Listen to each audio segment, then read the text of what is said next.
Tohle je Nintendo Switch 2 a pokud uvažuješ o koupi nějaké handheldové konzole, tak seš tu správně. Já jsem si Switch 2 pořídil a je to můj první produkt od Nintendo a vůbec toho nelituji. Každé zboží má svého kupce a Switch je vhodný pro jiného zákazníka než například Steam Deck.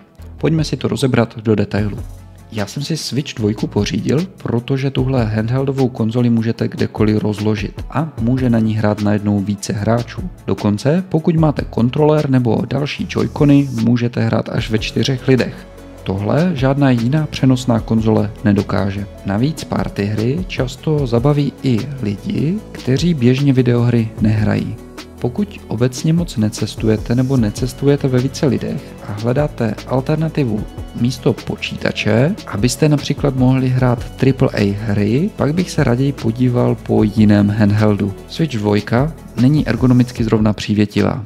Já mám malé ruce a i tak mi není komfortní využívat pravou páčku, protože mám moc zalomený palec. Čím máte větší ruce, tím méně komfortní to pro vás bude. Pokud tedy hledáte konzoli, kterou budete používat x hodin denně, tak bych se raději podíval zase po nějakých těch alternativách. U Switche to lze řešit pomocí kontroleru anebo speciálních obalů na konzoli, které ji nejen chrání, ale umožňují také pohodlnější úchop. Další kapitolou jsou ceny her na Switch. Ano, pokud se jedná o hry od Nintendo, tak za ty si opravdu připlatíte. Na druhou stranu obecně je známo, že Nintendo hry nestárnou tak jako ostatní hry a dokáže být stále zábavné i po několika letech. Často se taky zapomíná, že Nintendo dělá slevové akce úplně stejně jako třeba Steam. Když si tady rozkliknu Nintendo Shop, můžu se podívat na aktuální hry ve slevě.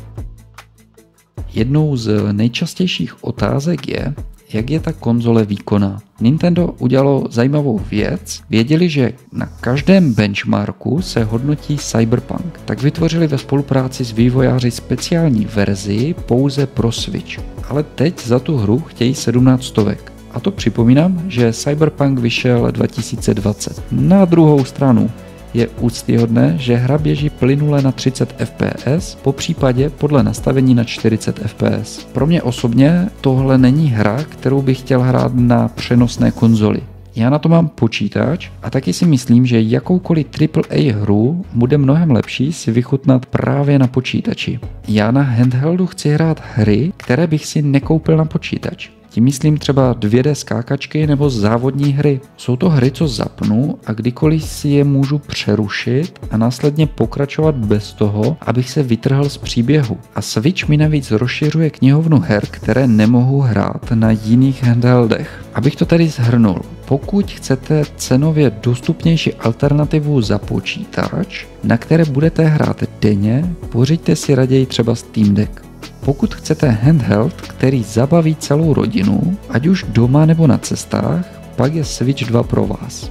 A ještě tady mám takové 2 body. Některé hry lze hrát pomocí joyconu, který budete využívat jako myš. Zase z ergonomického hlediska si nemyslím, že to je úplně to nejlepší na nějaké dlouhodobé hraní, ale je tu ta možnost. A za druhé, Nintendo ve spolupráci s vývojáři od Bloodborneu vytváří vlastní Souls hru. A já si myslím, že v budoucnu Nintendo se bude snažit speciálně vytvářet exkluzivní obsah na svou konzoli a právě podporovat vývojáře, aby udělali nějakou speciální hru pouze na jejich konzoli. A tohle je takové moje stručné shrnutí, proč jsem si tu konzoli pořídil a vlastně na co ji chci používat. A jaký máš na to názor ty?